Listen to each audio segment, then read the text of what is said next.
Hello and welcome to the Hellraiser blog. Please guys, if you enjoyed today's blog, hit the subscribe button. We love growing the Hellraiser Boxing YouTube family. Today's blog covering a fight I'm really excited about. I'm really actually keen on this one. David Avanesyan against Josh Kelly for the European title, for the EBU title. Now, David Avanesyan is from the Caucasus region of Russia. Sort of near the Georgian border. Brilliant fighter. He's actually boxed on quite a few undercards in the UK. He was on Carl Greaves' shows, and Carl Greaves actually trains him. He's managed by Neil Marsh, who's a good mate of mine. Neil raised a few eyebrows at the press conference because started calling former David Haye trainer Adam Booth a fraud and a con man and a liar. It was a bit strong because normally these press conferences, people they sort of mince their words a bit. Well, Neil didn't, and he really gave it to Adam with both powers. One thing I didn't understand, he basically made out, to me it seemed like he was making out that Josh Kelly withdrew on the day or the night before of their previously arranged fight. The way that Neil Marsh was saying was like he wasn't injured, he wasn't ill, he just bottled it. What I don't understand is when he put that to Adam Booth at the press conference, Adam just sat there silent, and it made me think, well, maybe he did bottle it. Maybe, it was their nerve that went. Because if your guy's ill and someone says, you pulled him out on the day, you're a fraud, you're a con man. If it's a big show, your guy pulls out the last minute, you're definitely going to get a doctor's note. And then if somebody starts saying a few months down the line, you're a fraud, you pulled your guy out when he wasn't injured, you made up excuses, you pull your document out. This is why. No, look, he was injured. No one wants an injured fighter an ill fighter to get into the ring. The main argument was apparently Adam Booth had said, if you don't make the fight 10 rounds, I'm going to pull out. Neil Marsh said, no, the fight's agreed over 12 rounds. That's what we've signed for. That's what the fight's going to be, 12 rounds. And I understand why, because Josh Kelly has a very fluid, flashy style. He has a low left hand, a lot of movement, quite an amateurish style. Doesn't really seem to have evolved for me, Josh Kelly, into the pro that I would have hoped that he might have evolved into. He was a very good amateur. I mean, to see him as an amateur, you would expect him to be a top prospect and a top pro, and he is a top prospect, but for me, he hasn't quite flourished in the way that I'd have liked him to. Like I say, he has that low front hand, very similar style to what we see a lot of the fighters coming from the Ingle stable. A lot of movement, like I say, good head movement, and actually very light on his feet as well.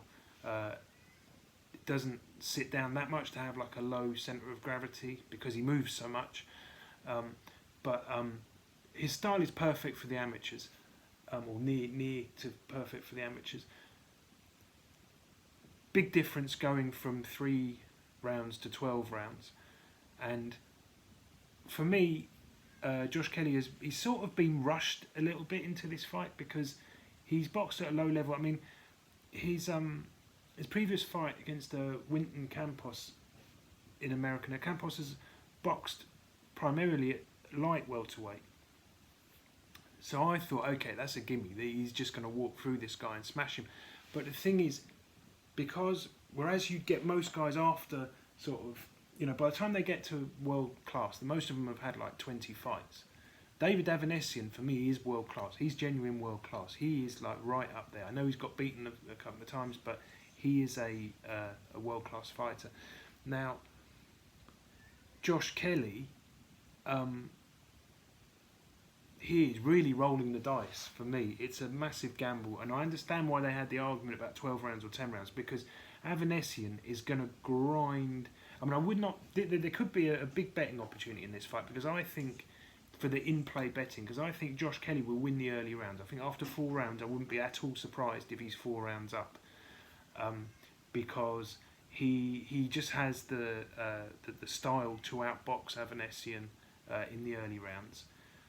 The opportunity comes, I think, because Avanesyan is not a 4-round fighter; he's a 12-round fighter, and he won't be happy to lose those first 4 rounds, but he will make absolutely certain that he takes a lot out of Josh Kelly in those 4 rounds, so that the second half of the fight he can really put it on. And that's why there's such a big issue about 10 rounds or 12 rounds, because after 10, I'll be perfectly honest, if in my heart of hearts, I'd be surprised to see Josh Kelly go 10 rounds in this fight.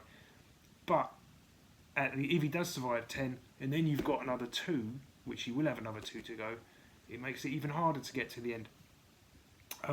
Kelly has the skills to do it. He has the pedigree. But there's just, look, for me, despite he's quite muscular and heavy set on the good movement on the top half of his body, I don't think that he gets the leverage that he needs to get in his punches to really get the most out of the strength that he has got. I also think, well, I don't think, I'm certain that David Avanesyan is a phenomenally strong guy.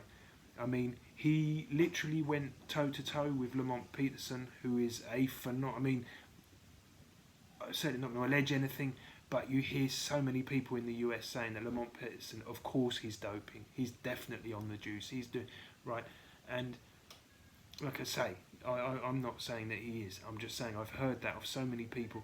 And one of the reasons why... I mean, he does look like a sculpted out of rock, Lamont Peterson, but one of the reasons why people say that about him is because he is phenomenally strong. And David Avanesyan went toe-to-toe with him throughout the duration of their fight. And he took a huge amount of praise for the performance that he put up. He really, really pushed Lamont Peterson, and in a very sort of closely contested battle. Now, this is the point that I'm making. David Avanesyan, right, he won the European title by beating twice in succession a guy called Kerman Leharaga. Kerman Leharaga boxed Bradley Skeet. So I actually heard of him. The first time I heard of Kerman Leharaga, it was a matchmaker that rang me saying, "Oh, have you got anyone that could fight this guy?" He's not the matchmaker, quite an honest bloke. He actually said to me, he said, "Look, it's good money, take the fight if you want. But this guy is phenomenally strong. He's very, very strong. If your guy isn't strong, isn't like a top level campaigner, he'll get stopped." So my card was marked about him. I've then seen him box, on YouTube and Daily Motion, and followed his fights, and he definitely is strong. When he boxed Bradley Skeet, I noticed when he was in the corner, for a strong guy, normally they're quite sitting down, he was bouncing. He was bouncing on his toes. And if you actually look at where his feet are, as he's bouncing, you can see it was a soft ring. They had a thick underlay. Why would they have a thick underlay against Bradley Skeet? Because Bradley Skeet is a known mover, and they would have known, right, if we have a hard underlay, like a thin underlay, a hard ring, much easier for Bradley to move, and that will make it harder. When you box away from home, if it had been in London, that fight, they probably would have had a thin underlay and done everything they could in a big ring to make it so that Bradley Skeet could move and use his boxing. But this was in Spain. You had this very thick underlay, and like I say, you can see Leharaga bouncing up and down, and they'd clearly gone for the soft ring. I think because they knew that way Bradley Skeet's going to have to stand and fight rather than run around and jab. Then the next fight that I saw Leharaga bouncing again against Avanesyan, and I thought, well, do they think he's stronger than Avanesyan? And I know everyone around him says, yeah, he's phenomenally strong, he's very strong, but Avanesyan is extremely, very, very strong. But they had again in a soft ring, and I thought, well, maybe they actually think, but maybe they don't know Avanesyan as well as other people do, and because they had the soft ring again, and it worked in Avanesyan's favour in their fight. Avanesyan really put the grind on Leharaga and made him work, and very impressed with the tactics that he had. He was forcing the first fight, he was forcing Leharaga to continue working all the time. As soon as Leharaga stopped, wherever he finished his combination one, boom, a solid jab came back, and that kept Leharaga working out of his comfort zone and caused him to tire, and then eventually Avanesyan stopped him. They had a rematch. Avanesyan stops him in a round, just walks straight through him and obliterates him. So if you think that Leharaga is like a phenomenally strong guy and got absolutely blitzed in that rematch, in the rematch he was completely taken apart, and I think the psychological edge that Leharaga gains over his opponents was sort of massively diminished in the second fight, so Avanesyan just sort of went straight to work early on, no respect for him, and respect as a person, but no respect for his power, and walked through him. Right, so go back to the Josh Kelly fight. I think that if Avanesyan is stronger than Leharaga, easily stronger than Leharaga, he's going to be a lot stronger than Josh Kelly. And Josh Kelly hasn't really had the experience that I think he needs to have to go in over 12 rounds against a guy like Avanesyan. And I think they've misjudged this. I think Adam Booth was... I don't know if it's impatience or if he's seen something that I haven't, or that most other people haven't, because I just haven't seen in Josh Kelly something that says to me, yeah, he's ready now to push the button. He's ready to go and have that test. In fact, if anything, I mean, his last fight against Winton Campos, who is a light welter, not even a welterweight, and I thought, right, that's a gimme, right? That's a fight that's made to make him look good. He won it, clear enough, but for me, he was not at all flattered by that result. I mean, he really had to battle to beat a guy a weight division below him, and I just thought he needs to be brought on. He needs, I would have liked to see maybe the management be a bit more patient with Josh Kelly, because it must be frustrating. You've got this brilliant guy and he's not really delivered yet, not delivering. I know he's had I think his girlfriend's had a couple of babies, or at least one baby, and I know myself, right, that puts a lot of pressure on you, it changes you, but okay, so bearing that in mind, maybe then change the rhythm of things so that you can accommodate living life with a baby. It's different. I just got a feeling they're going to find out, because Josh Kelly drew with Ray Robinson, who actually, I'd never even heard of Ray Robinson before that fight, but when I watched it, I was very impressed with the tactics that he'd obviously studied Josh Kelly, and his tactics were very good. They were similar to the tactics that I normally give fighters who are going to fight Ingle guys.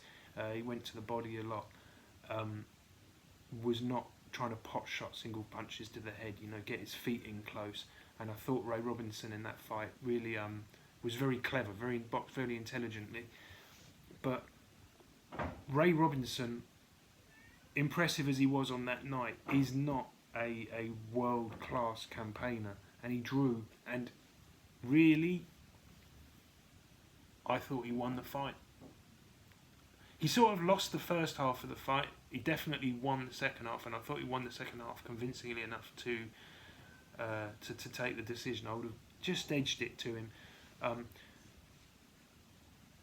But this is a 12-rounder, and this is a much better opponent than Ray Robinson.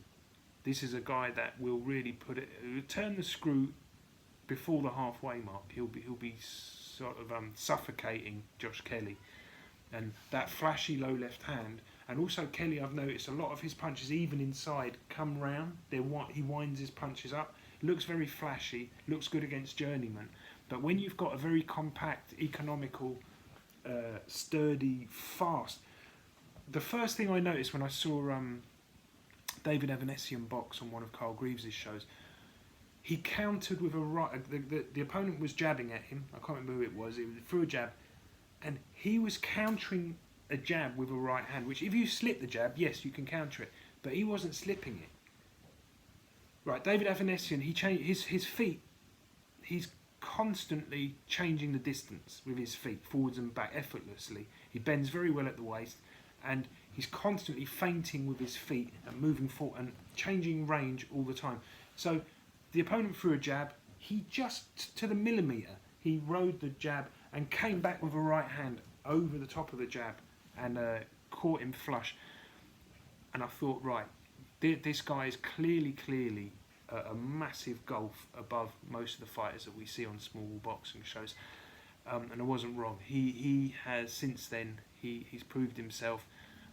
He's lost. I can't remember the name of the guy, the Lithuanian fighter, who's very good actually, very strong. But if you think of Lamont Peterson and the Lithuanian, who I cannot remember his name, it's a hard to pronounce name.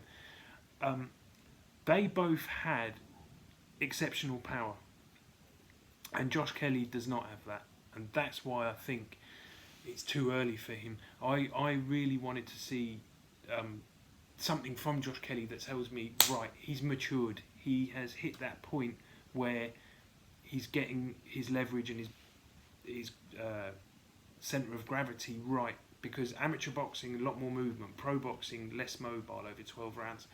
And I wanted to see something from Josh Kelly before a fight like this that said, okay, ready to take the plunge.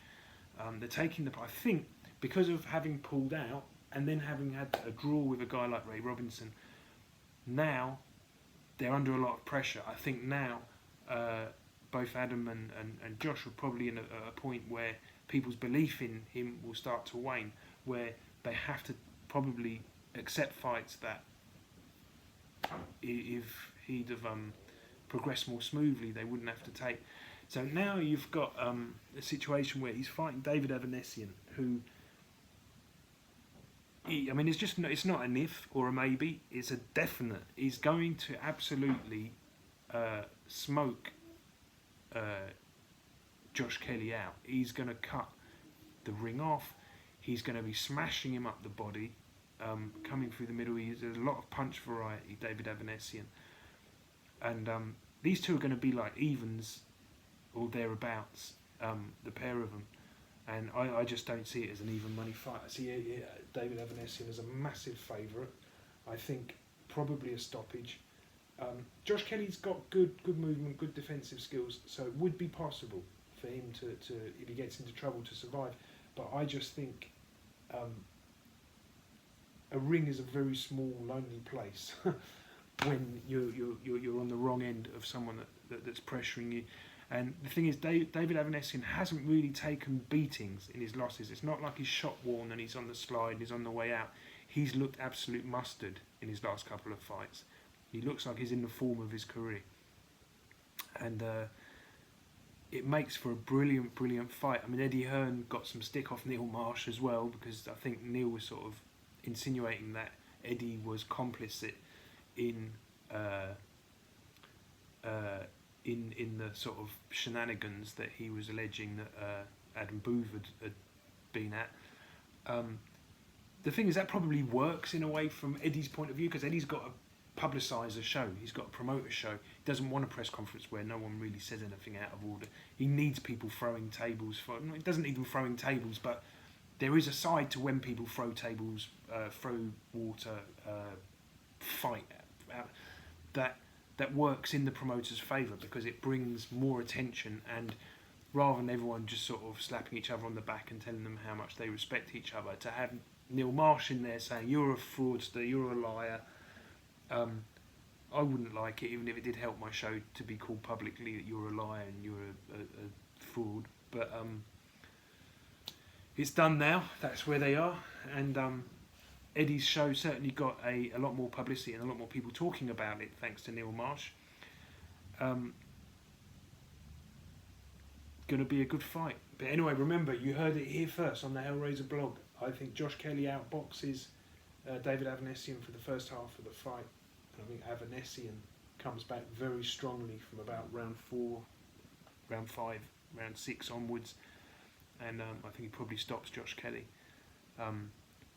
Whether it be a stoppage on like concussive punch stoppage, which he's perfectly capable of doing, or cuts, or with injury, I just don't see Josh Kelly lasting the 12 rounds unless he gets on his bike, and then he would be giving away huge amounts of points, like of rounds, by doing that. But anyway, guys, thank you for watching. It's been a long one today. Been a long one, but I'm so excited by this fight. I'm really looking forward to seeing it.